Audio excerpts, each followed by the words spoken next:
भोपाल से प्रस्तुत हैं प्रादेशिक समाचार। नमस्कार, समाचारों के साथ मैं जितेंद्र रघुवंशी। पहले मुख्य समाचार। देश में लोकसभा चुनाव के चौथे चरण में प्रदेश की 8 सीटों सहित 96 सीटों पर आज वोट डाले जाएंगे। प्रदेश में चौथे चरण में 1,63,00,000 से अधिक मतदाता अपने मताधिकार का प्रयोग करेंगे। और प्रधानमंत्री नरेंद्र मोदी ने कहा, सरकार ने गरीबों को सशक्त बनाने और अर्थव्यवस्था को मजबूत करने का दोहरा मिशन शुरू किया। अब समाचार विस्तार से।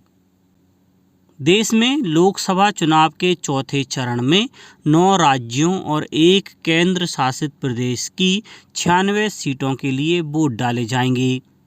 लोकसभा चुनाव के चौथे चरण में कुल 1,717 उम्मीदवार चुनाव मैदान में हैं।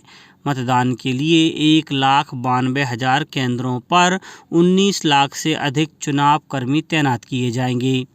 मतदान सुबह 7 बजे शुरू होकर शाम 6 बजे समाप्त होगा। लोकसभा चुनाव के चौथे और प्रदेश के अंतिम चरण के लिए 8 लोकसभा सीट देवास, उज्जैन, मंदसौर, रतलाम, धार, इंदौर, खरगोन और खंडवा में आज सुबह 7 बजे से शाम 6 बजे तक मतदान होगा। मुख्य निर्वाचन पदाधिकारी अनुपम राजन ने बताया कि चौथे चरण के मतदान केंद्रों के लिए सभी मतदान दलों को सामग्री का वितरण कर दिया गया है। मतदान दल संबंधित केंद्रों पर पहुंच गए हैं। शांतिपूर्ण मतदान के लिए सभी आवश्यक तैयारियां पूरी कर ली गई हैं। मतदान केंद्रों पर मोबाइल ले जाना पूर्णतः प्रतिबंधित होगा।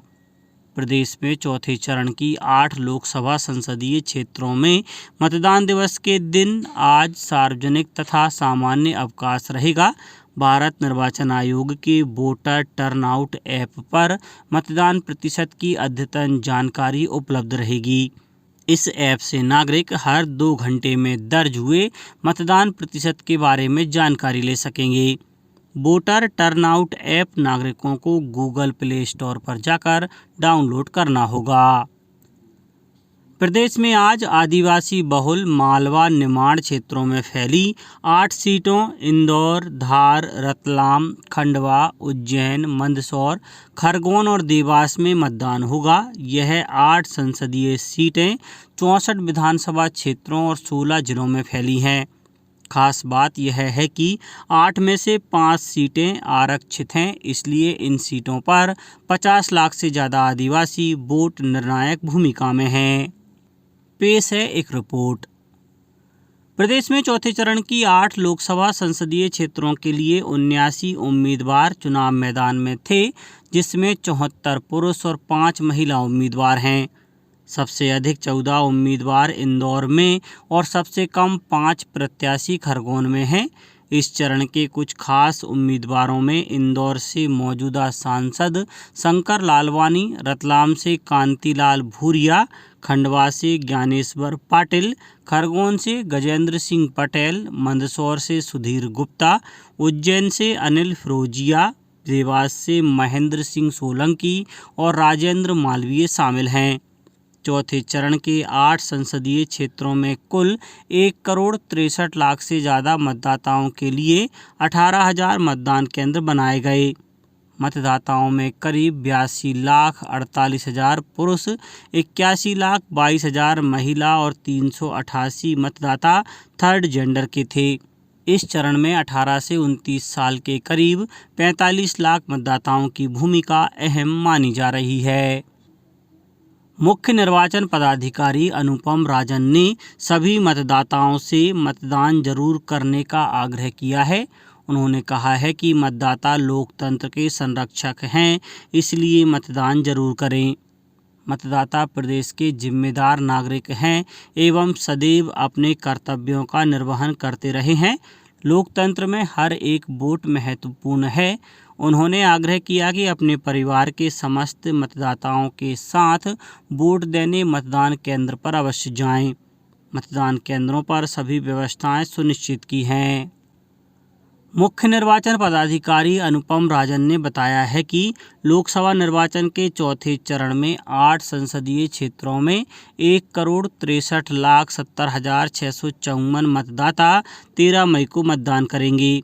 श्री राजन ने बताया कि 13 फोटोयुक्त वैकल्पिक दस्तावेज voter ID card, Aadhaar card, PAN card, दिव्यांग unique ID card, driving licence, मनरेगा जॉब कार्ड, पेंशन दस्तावेज, पासपोर्ट, पासबुक, सर्विस पहचान पत्र, सांसद विधायक को जारी आधिकारिक पहचान पत्र, स्मार्ट कार्ड, स्वास्थ्य बीमा स्मार्ट कार्ड में से कोई भी एक दस्तावेज दिखाकर मतदाता अपना वोट डाल सकेंगे।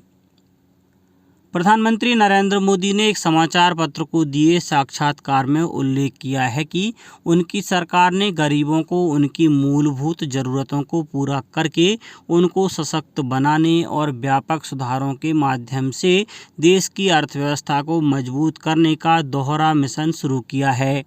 श्री मोदी ने कहा कि इस चुनाव में स्पष्ट बहुमत मिलने के बाद उनकी सरकार विकसित भारत का लक्ष्य प्राप्त करने का प्रयास करेगी। उन्होंने कहा कि भारतीय जनता पार्टी ने अगले 5 वर्षों के लिए और नई सरकार के पहले 100 दिनों के कार्यों की योजना पहले से ही तैयार कर ली है।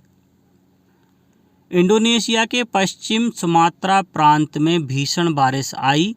बाढ़ और भूस्खलन से 28 लोगों की मौत हो गई है और 4 लोग लापता हैं।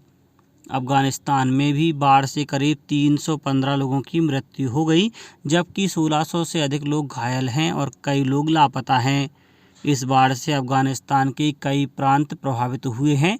वहीं ब्राज़ील के दक्षिण भाग में लगातार बारिश से जलभराव की स्थिति उत्पन्न हो गई। यहां बाढ़ से मरने वालों की संख्या 136 हो गई है।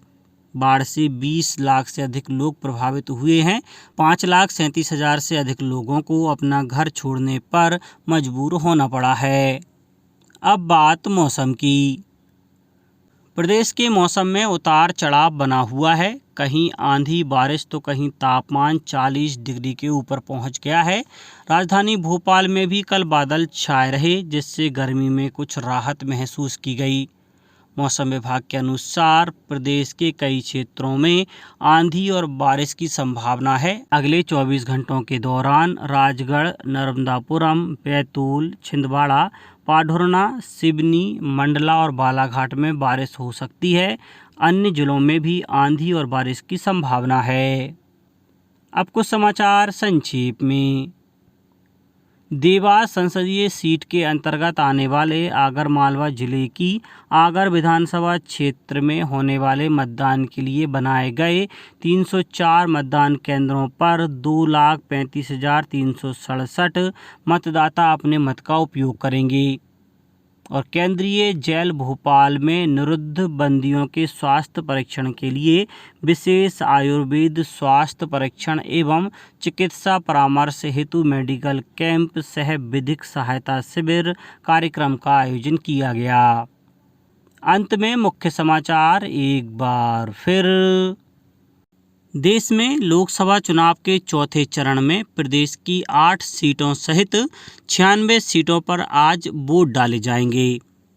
प्रदेश में चौथे चरण में 1,63,00,000 से अधिक मतदाता अपने मताधिकार का प्रयोग करेंगे। और प्रधानमंत्री नरेंद्र मोदी ने कहा, सरकार ने गरीबों को सशक्त बनाने और अर्थव्यवस्था को मजबूत करने का दोहरा मिशन शुरू किया। आज के इस बुलेटिन में बस इतना ही। नमस्कार।